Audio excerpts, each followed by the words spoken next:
In Oscar Wilde's timeless novel The Picture of Dorian Gray, we unearth timeless wisdom that resonates even in today's modern world. Join us as we explore one of the novel's poignant quotes and discover its relevance in our lives.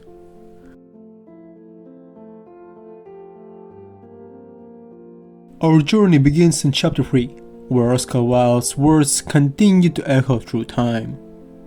Here it is. The only way to get rid of a temptation is to yield to it. This quote, spoken by the enigmatic Dorian Gray, remains a profound reflection of human nature, one that transcends the ages.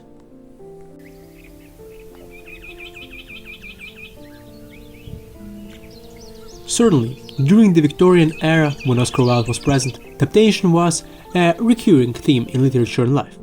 One of the most prominent examples of temptation during that time was the clash between strict social norms and individuals' desire for personal fulfillment.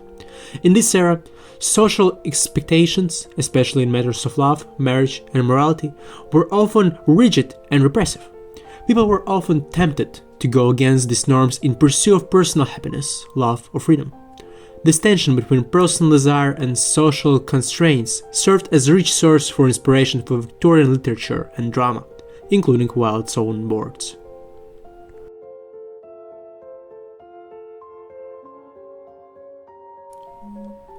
In our digital age, we often yield to the temptation of constant online connection, even when it distracts us from meaningful experiences.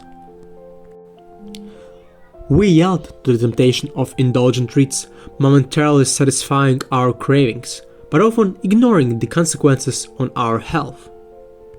In Marshmallow Experiment, conducted by Walter Michael and his colleagues from Stanford University in the 1960s, tested children's ability to delay gratification.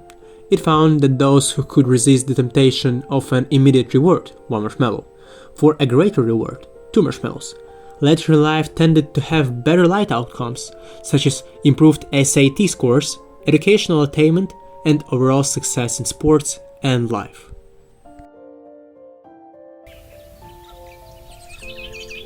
We see the same temptation in our consumer-driven society, where fast fashion entices us to buy more, despite its impact on the environment. Numerous studies, such as the influence of in-store promotion on impulse buying, have examined the psychology of consumer behavior and impulse buying.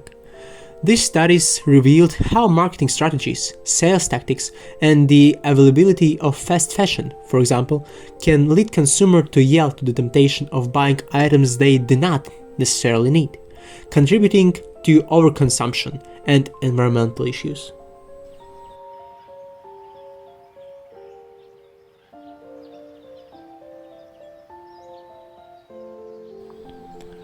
Dorian Gray's philosophy, though rooted in his time, finds resonance in the choices we make today. The idea that yielding to temptation is the only way to rid ourselves of it raises profound questions about our desires and self-control. As we reflect on Oscar Wilde's enduring wisdom, we invite you to contemplate the temptation you face in your own life. Are there areas where yielding may not be the best path? How can we find balance in our modern world, navigating the fine line between indulgence and self-control?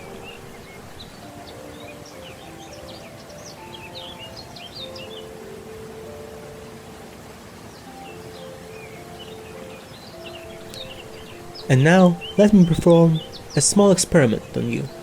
As you can see, a box of sweets has appeared in front of the class. It contains a number of candies. Your task is to write a number of sweets you want to grab from a box. One by one, I'll announce a number, 1, 2, 3, and so on. If the number matches your written one, and there is that many sweets left in the box, you can have it. If not, you are left with nothing. If, by the end of the experiment, there are still sweets in the box, they all will be given to the teacher. Good luck!